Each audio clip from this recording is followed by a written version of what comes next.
Welcome back to RSA Conference 2024. We are in Broadcast Alley in Moscone West. I am Jeff Mann, co-host of Paul's Security Weekly, and I'm here today talking with Randy Watkins, who's the Chief Technology Officer for a company called Critical Start. Randy, welcome to RSA. Thanks for having me, Jeff. Appreciate it. Hey, tell us a little bit about yourself, how you got into this business. Yeah, so I got out of high school, went straight into college, got a networking degree. I was going for another networking degree, read Stu McClure's book, Hacking Exposed, decided to change my major, took off into security, hopped around at a couple of different places, an insurance company, and then left with a group of guys and kind of started up Critical Start. So tell us a little bit about Critical Start. How long has it been around? What do you do? Yeah, so we were founded back in 2012 by Rob Davis. He's our CEO. And he was at RSA during the breach, went on the worldwide apology tour, kind of saw a disconnect between what customers thought they had purchased and what they had actually implemented in terms of security. Really? Yeah, shock of shocks, right? Shock, yeah. So started Critical Start really as a way to improve companies' security posture. About 3 years into that, we saw that no matter how easy the solution was that we were selling, customers were still unable to operationalize it because of the headcount and expertise shortage. Right. So we kind of pivoted into what was then MSSP, but actually providing value, and then turned into MDR after Gartner came up with the term for it, and we've been kind of providing world-class MDR services ever since. And we were just talking about marketing and terminology, but you latched on the Gartner term. So tell us a little bit about briefly define what is MDR. So where MSSPs were historically checkbox oriented, just providing the basics of 24/7, MDRs really came along and added the value that organizations wanted out of MSSPs to the equation. So instead of just escalating alerts endlessly via email and turning alert fatigue into email fatigue, really doing the investigation and then the response to kind of contain those threats internally. I mean, if I was a client, I would want my third-party service to actually find the bad guys and the bad activity and at least alert to the right thing, if not detect and respond and all that kind of stuff. So that's kind of what you're going for? Yep, that's what we've been doing for about 8.5 years. So we started it way before it was cool, before it had its own term, before everybody was doing it.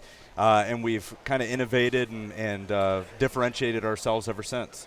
So in the old days, we just called it logging and log review and looking for the needle in the haystack, the something that was weird, the something that was off.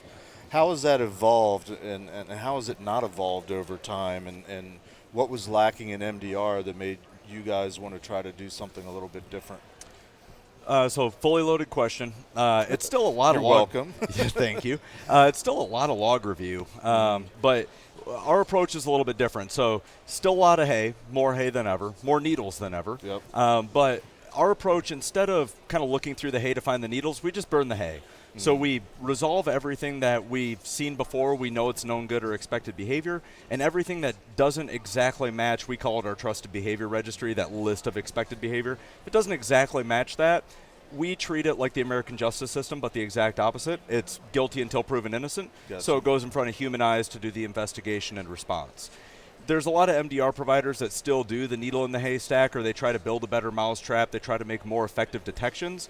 But what you see is kind of the trade-off between effectiveness and efficiency. So if you make more efficient detections that generate less alerts, you're oftentimes compromising the effectiveness that leads to more detections and identifying the attacker's behavior earlier on in that kill chain or MITRE framework. Okay. So we were talking a little bit before air about sort of the traditional versus traditional forms of security in general, which is very reactive and responsive. And you started talking a little bit about this idea of proactive security. Dig into that a little bit. What are we talking about? Yeah, so I wrote a long blog on this. I mean, the security industry is full of ebbs and flows. And when you look at the releases of technology over time, reactive and proactive is definitely one of those ebb and flow cycles. So we had, firewalls that kind of stop things and antiviruses that stop things. And then we had EDR that kind of finds things. And then you have next-gen AV that kind of stops things. And when it comes to operationalizing the reactive technology, it's really, really difficult because it's a lot of data very quickly. Right. So MDR developed to really operationalize that reactive technology. MDR, detection and response, is a reactive control. Something has to happen for us to detect it and respond to it. Well, now, if you look at Gartner, Forrester, IDC, really any of the analyst communities, they're essentially calling for MDRs to fully replace the entire portfolio of services that MSSPs were offering, but really bring the value.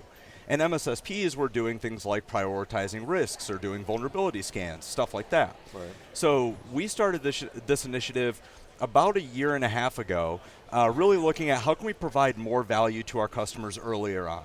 So it's great to have that reactive backstop, but being more proactive and improving security posture and preventing the attacks before they hit that backstop is really where most organizations want to go. And with a third party, they can kind of more aptly pivot to do that, leaning on that third party for the expertise, for the headcount that they lack internally. Gotcha. So where do you fit in sort of the classical world of the log collection, what people like to call the SIM, which I don't know if there's ever been one that really worked, frankly. You mentioned that earlier. Where do you sort of fit in the food chain in terms of, I'm assuming a lot of your companies, your clients have a SIM, have something already. Are you ripping and replacing it? Are you before, middle, after? Where do you kind of fit in? What's the sweet spot? More of an overlay. Okay. So a lot of these organizations, our customers are typically the small to large enterprise, 1,000 to 20,000 users. We have customers as large as 80,000 users. We have customers as small as 500 users. Most of them have already made a substantial investment in enterprise level security technology. Right. So they'll never rip it out. They'll never rip it out, or it's going to be like pulling teeth. Yep. So we decided to sit on top of that and operationalize it. We tie in via APIs, we ingest the alerts, we triage and respond to those alerts, and if we need to make more alerts or new detections, we kind of just push it back into their platform. So we increase the effectiveness of their platform to detect, and then we're doing the investigation and response. Okay. When it comes to SIM, kind of the same, but some customers didn't have a SIM and they don't really want to own it. Mm-hmm. So we do have our own offering where we can ingest the logs directly. But for the customers that do want the SIM, they just don't want the administration kind of overhead of that. Mm-hmm. We also provide that managed SIM service where we're looking at log source health, what sources are coming in. We're looking at forwarders. We have the ability to kind of configure the forwarder and bounce it if it starts, stop sending logs, things like that. So we can really kind of take customers from a very low security maturity profile and kind of bring them up to being a world-class security organization. Because at the end of the day, security is about responding to the attacks, not preventing them all. It's my opinion. How does this get deployed? Are you in the cloud? Are you on-prem? Are you completely managed? What's it actually look like deployed at a client? Yeah, so from an architecture perspective, APIs on everything. Okay. So the only real on-premise thing that we're going to put is a log aggregator and forwarder. Gotcha. And a lot of times we can leverage the ones that come from the SIM manufacturers we support, Microsoft, Sumo, Splunk, et cetera. Right. We oftentimes wrap our own management capabilities around those, but that's it for on-prem stuff. All the agents are already going to be deployed, whether you're using Defender for Endpoint or CrowdStrike or SentinelOne. We just use APIs to tie into their console. But the big thing is being really purposeful about the signals you're receiving, making sure you're getting 100% of those signals. The biggest risk to kind of any MDR is unprotected assets. Assets that don't have an EDR, they don't have an EPP.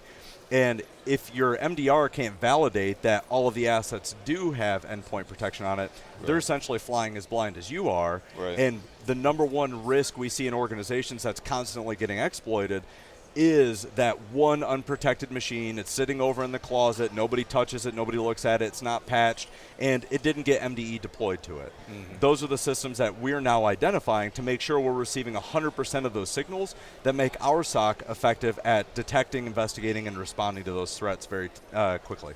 Gotcha. I would be remiss for our audience if I didn't bring up PCI. PCI 4.0, which just became effective last month now. We're in May now. Had some new requirements, one of which I think sort of touches in your ball field, is that for the logging and monitoring requirement, which traditionally in PCI is doing daily, sort of on the fly, but the word they used was daily. They're making it a new requirement, give everybody a grace period of a year to implement it. But whatever they're doing, it's got to be automated. It's got to be using something. It can't be dumping into the most powerful cyber tool in the world, Microsoft Excel. It's got to be something else. You guys feel comfortable that you can play in that space and bring a solution that meets that moniker of automated response? Yeah, absolutely. We're really leaning into Microsoft Access. Okay. I think that's a very powerful RDBMS. Just kidding. We do have a managed XDR solution where we can ingest those logs directly and provide a lot of that automated kind of reporting and analysis that PCI mandates to help those smaller customers meet that PCI requirement, because we do see a growing number of online-based retailers that they don't have a massive security team. They don't have a massive kind of headcount at all, but they're still subject to the same exact PCI requirements just due to the amount of online transactions. So in addition to supporting kind of leading SIMs like Sumo Logic, Splunk, or my favorite now is Microsoft Sentinel, we do have our own managed XDR solution for the customers that don't want the SIM, but they kind of need it. They can just send us their logs directly, and we'll check that box for them and provide the value on top of it that the PCI controls intend to enforce. Right. The irony, of course, in PCI is it never said that you had to have a SIM, but that's what certain marketing teams of certain vendors kind of latched onto. We're winding down. I do have one or two more questions just to make sure I'm understanding. You're selling to the clients and you become essentially the de facto MSSP, or you're selling to the MSSPs that are evolving, or you sell it to whoever you can? What's the kind of balance there? We have a couple of MSSPs that we have partnerships with where they're Right. providing the more traditional services and we're providing the real MDR service. Gotcha. But most of the time we're going directly to the clients. Okay. Through our channel partners, they'll identify whether or not clients are good fits for the values that we can provide. And then we're doing the MDR. Where we are expanding and evolving is really that proactive approach. So moving from reactive to proactive, helping customers bolster their security posture. We've released a handful of new offerings in the last 6 months, between our risk assessment that allows customers to self-attest to things like NIST CSF 1.1, 2.0, 171, SOC 2 Type 2, a bunch of different frameworks. We have our asset visibility tool that does uncover those unprotected assets. We include the basic use case of EDR not on an endpoint for Right. free out of the box. We just feel that that's an essential for MDR to be effective. We just announced our MDR for OT. So now we're going to start ingesting those alerts and pushing those down to the field where the actual field techs can receive those and take action on them. And then we also tied into the MITRE mitigation framework to make recommendations based on the alerts we see coming in. And finally, wrapping it all together is our risk register, where we're moving that out of Excel as well. I know your favorite security tool, but really putting it into a platform that can be more collaborative and actually assign things like due dates, risk acceptance, accept by dates, to really monitor that stuff. The job of the CISO is becoming more difficult and also more risky and dangerous for them personally. Right. So we really want to make sure that the risk register makes a strong comeback in a way that can be visible all the way up the chain and provide true value to the organization in improving their security posture over time. Very briefly, were you finding that your clients were looking for more, demanding more, or were you more in a position of, guys, you really need to do more, we've got something better? It was a little bit of both. I mean, Okay. some customers didn't understand the problems that they did have, but the ones that did were asking us to do more with their data. You're already getting this. Can you do this, this, and this? Sure, why not? Let's solve the hard problems that nobody else has solved yet. So it was a little bit of both, but either way, we're focused on providing value and giving those outcomes to the customers that they're looking for. Super. Well, that's about all the time we have for today. It's been a pleasure having this conversation with you. If you guys want to have more information about Critical Start, go to securityweekly.com/Critical Start RSAC. Thank you. Have a great rest of the show, and keep being proactive. Thanks. Had a great conversation. Enjoyed it. Super. Enjoy your day. Thanks, you too.